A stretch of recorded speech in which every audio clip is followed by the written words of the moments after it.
এনকে হ'ব বুলি ভাবাই নাছিলো বুলি ৰমেনে আজি আৰু একবাৰ মনত ফেল দিছে যে পুৰণৰ কথাবিলাক গেল আজি স্কুৱেৰ ৰুট লৈ ল'ব লাগে, বৰ্গমূল লৈ ল'ব লাগে। বৰ্গমূল লৈ লোৱাৰ কাৰণে কিছুমান যদি পূৰ্ণবৰ্গীয় সংখ্যা থাকে, পূৰ্ণবৰ্গ সংখ্যাৰ হৰণ নকৰাকে কেনেকৈ লৈ ল'ব পাৰি সেই কথাটো আমি আজি আলোচনা কৰিব লৈছো। যেনে ধৰি ললো আমাক দিয়া আছে 1849 বৰ্গমূল লৈ ল'ব লাগে। এনে ক্ষেত্ৰত আমি কি কৰিম তেনেহ'লে বলক আমি আৰম্ভ কৰোঁ। তেনেহ'লে কেনেকৈ কৰিব পৰা যায় চাওঁ চবে মিলি একেলগে। এতিয়া কি কৰিম, আমি প্ৰথমতে আঘাতৰ পৰা জৰা জৰাকে লিখি ল'ম। এই 49ত এক জোৰা, 18ত এক জোৰা হ'ল।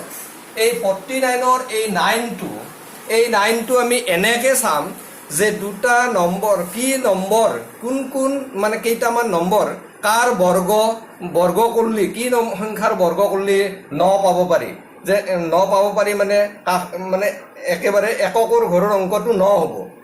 3 স্কুৱেৰ মানে 9 আৰু 7 স্কুৱেৰ মানে 49, তাতো 9 পাব পাৰি।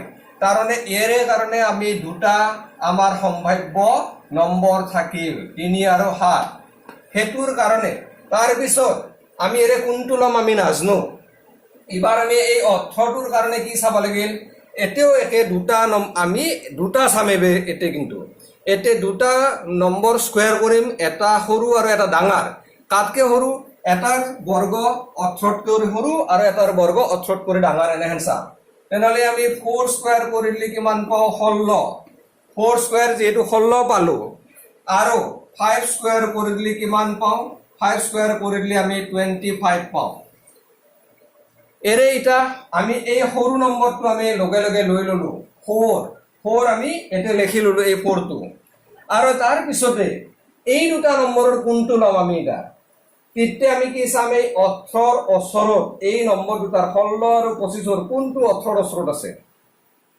16টো 18ৰ বেছি ওচৰত আছে, আৰু 16টো আৰু এই 16টো 18ৰ বেছি ওচৰত আছে, আৰু এই সৰু নম্বৰটোৰ বৰ্গ। গতিকে আমি এৰে এই সৰুটো ল'ম মানে 43 ললো। আৰু 43 স্কুৱেৰ মানে কিমান হ'ব, আমি এই মানে ইয়াৰে স্কুৱেৰ ৰুট কিমান হ'ল আমি লিখি দিম √1849 মানে 43। ভিডিঅ'টো শেষলৈকে চোৱাৰ কাৰণে চবকে ধন্যবাদ। এৰে পিছত আমি আৰু 5টা নম্বৰ থকা সেই আলোচনা কৰিম। আৰু এইবিলাক চাই থকাৰ কাৰণে আপোনালোকে এই চেনেলটো ছাবস্ক্ৰাইব কৰি তাতে বেল আইকনটো টিপি নটিফিকেশ্যনটো অন কৰি ৰাখিব। ধন্যবাদ।